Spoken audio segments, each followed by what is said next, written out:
There's nothing quite like a sunny, windless Sunday in Australia's southwest. The kind of day that makes you feel like you've stumbled into a little slice of paradise. I'm still what you might call a new Aussie, having moved here about 5 years ago. I'm a fantasy author, spinning tales of magical worlds while living in one that often feels just as enchanting. My journey here sounds like something from a romance novel, to be honest. I met my husband on safari in South Africa and he whisked me away to Australia during COVID. What was meant to be temporary became permanent, and honestly, I couldn't be happier about it. Today we live in a little remote cabin tucked away in the Margaret River wine region. Funny enough, we're actually not big wine drinkers. I know, surrounded by all these amazing vineyards and we barely touch the stuff. But what I do love is the friendly, relaxed surfer vibe that permeates everything here.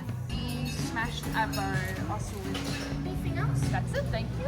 Cold water's in the bottom of the fridge. In a world that often feels chaotic and out of control, this place sometimes doesn't seem real to me. I'm incredibly grateful to call it home.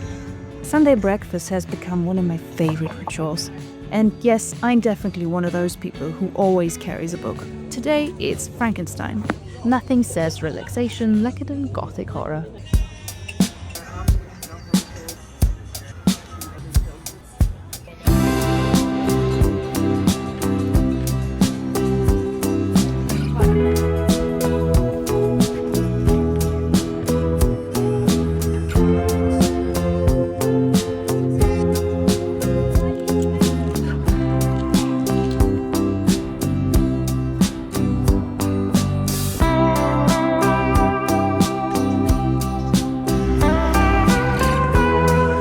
Today we're going for a snorkel in one of my favorite spots. But first, books.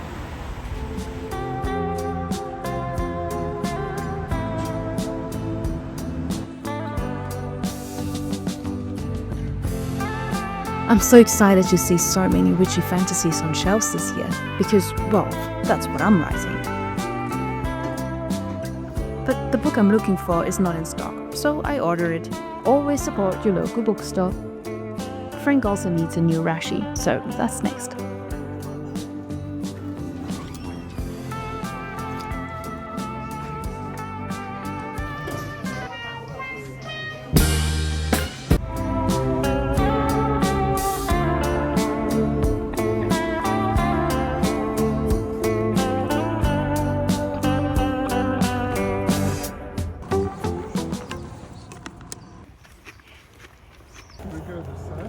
Yeah.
The moment I slide underwater, everything instantly goes quiet. It's this immediate shift. 1 second the world is full of sounds, and the next it's just me and gentle pressure of water against my skin.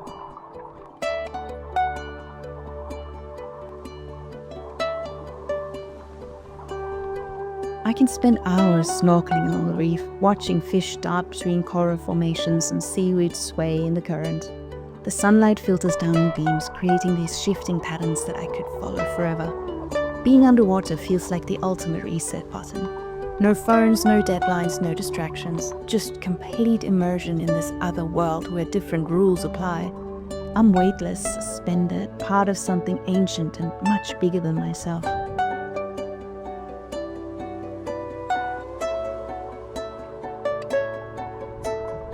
The longer I stay under, the more I notice. Tiny details, hidden creatures, the rhythm of my own breathing.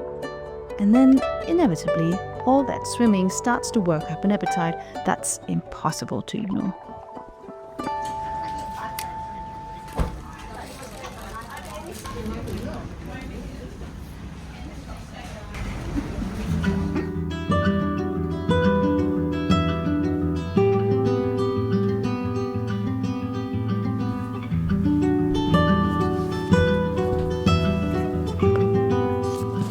we're back from our lovely afternoon swim. I just had a shower. I also straightened my hair because after swimming in the ocean, my hair gets really messy and all tangled up, and it just feels great to straighten it. This is one of my current favorite things. It's called Cocoa Coast. It's coconut water. Frank and I started drinking it when we were in the Seychelles last year, which makes me sound very world travel-y, but yeah, we went to the Seychelles and had a big coconut every day. To my surprise and delight, I discovered that coconut water is a big thing here in Australia, so I drink like 3 of these every day, and they're lovely. All right, I love hanging out in the bedroom in the afternoon. I love the light, and I usually get a couple of cockatoos that'll rest in those trees out there, and then they're calling and we're having this lovely interaction, at least one-sided interaction, because I enjoy them being there. Maybe they enjoy me being there here too, I don't know. So yeah, afternoons I love to come here, and what I would like to do this afternoon, first off, I finished Frankenstein, and I also recently finished Circe. And what I would like to start in my journal is to keep notes of the books that I really enjoyed, or the things that I enjoyed about those books. Because I have found that it really helps me as a storyteller to come back to the lessons I learned when reading certain books, but also it's just it's a different way of interacting with the text that I'm reading. It's almost like I'm back in school, engaging on a deeper level with the text that I'm reading. So I want to do that for Circe today. Frankenstein, I'm not sure.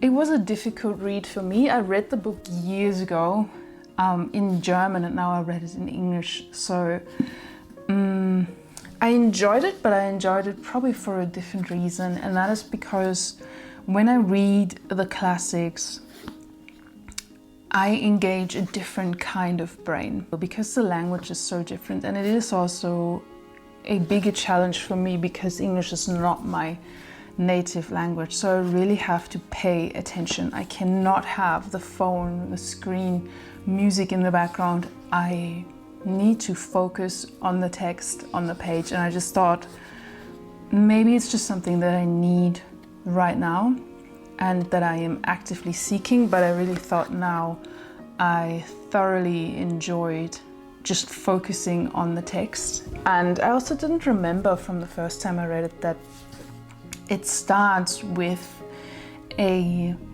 sailor who's on an expedition in far north Russia in the snow on like a ship, and that's when he first encounters Frankenstein and his monster. I was able to picture that whole story a lot better this time because it reminded me of a show that I watched last year, which is brilliant. It's called The Terror. Very underrated show with, what's the name of the actor again?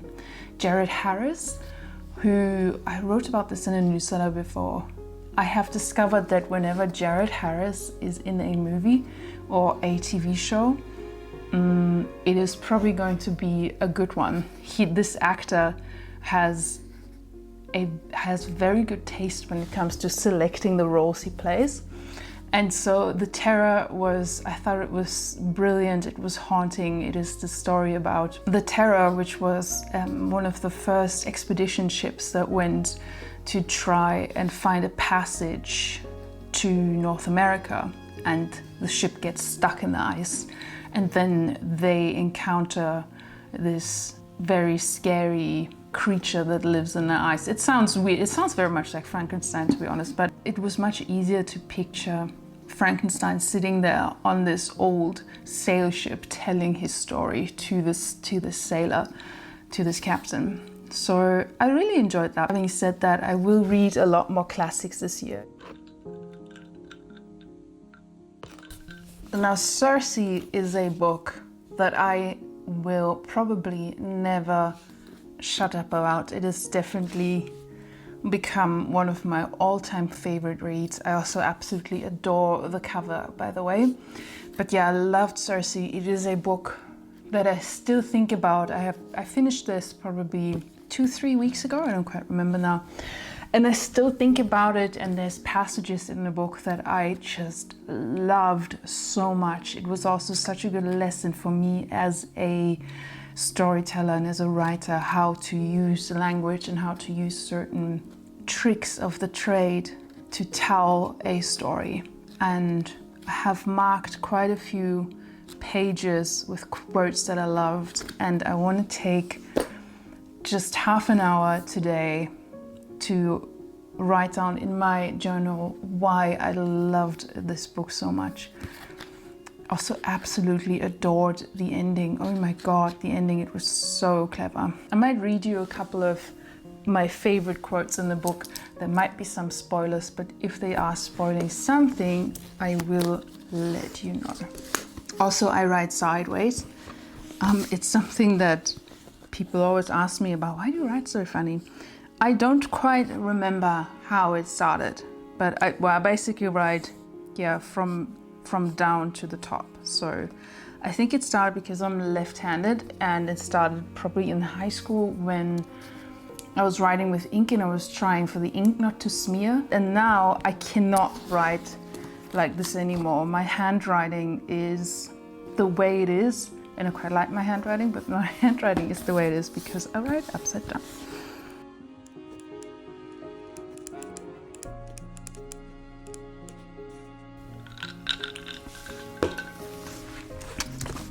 The first quote that I wrote down needs to be talked about because it is so great. I will not be like a bird bred in a cage, I thought, too dull to fly even when the door stands open. I stepped into those woods and my life began. There's many great quotes in this book, but this is probably my favorite. First of all, because I can relate to it so well.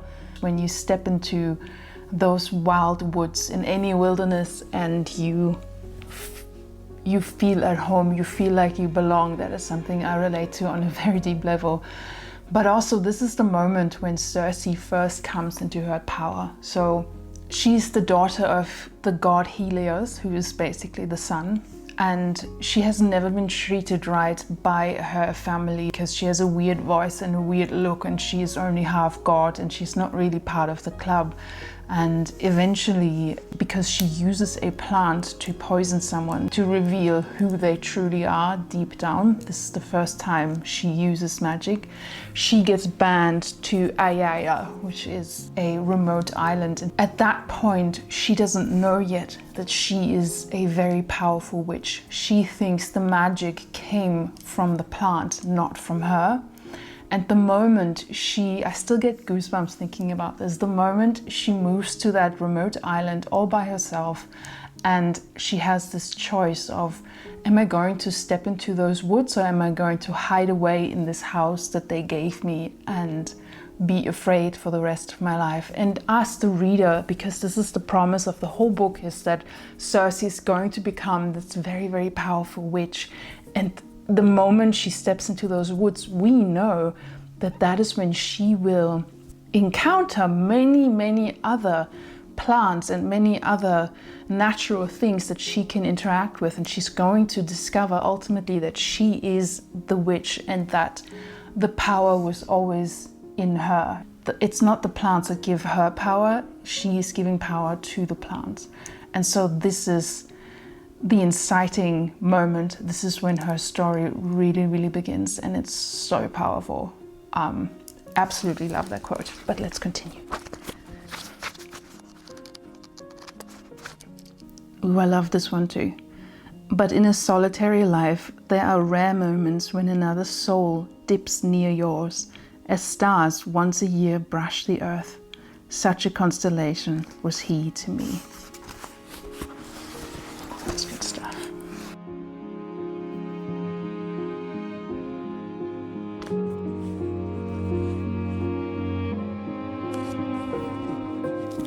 Right, so I wrote down my favorite quotes, and the themes that the novel explores that I liked, and some of the storytelling techniques that I want to remember for my own stories.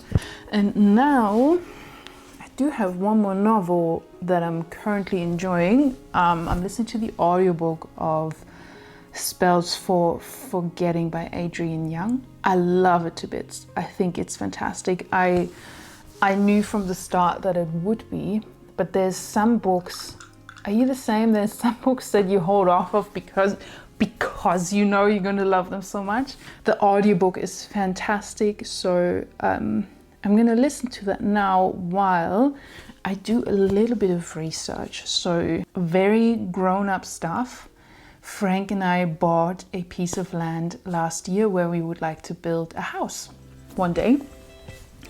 So this cabin where we live now, this is a rental. We won't be here forever, although we love it very, very much. But we have, last year we purchased some land, and now we need to start looking into how one builds a house and what's needed here in Western Australia to do so.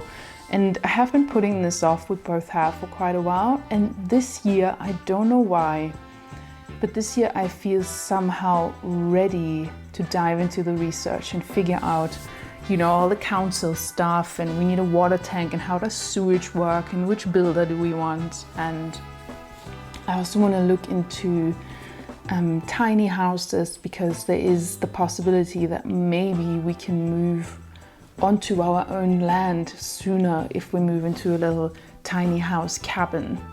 That's just one of the ideas, so I want to just research this a little bit. Okay, let's get this audiobook going. I stared past him to the water, where the clouds were beginning to darken. The sea had turned from blue to... Oh my god, I'm so excited. I have found this amazing tiny house company, and I just love their style. And so it's on wheels, so they deliver it Australia wide, and it's just the cutest little thing. Oh my goodness, that's so gorgeous. You know what this would be brilliant for? Oh my god, I'm getting too excited. This would be brilliant for, it could be like the tiny house where Frank and I live in while the big house is being built. And after we're done, I could turn this into like my little artist cabin, like a little artist studio from where I work, because like that is my biggest dream in the world, is to have this little artist studio somewhere, somewhere in our garden, so I don't have to work in the house, but I have this little space where I can go to separate work from like private life. And this is like, if you couldn't like, I'm actually like speechless. You couldn't design a more perfect little cabin for me to work from if you tried. This is very, very cool.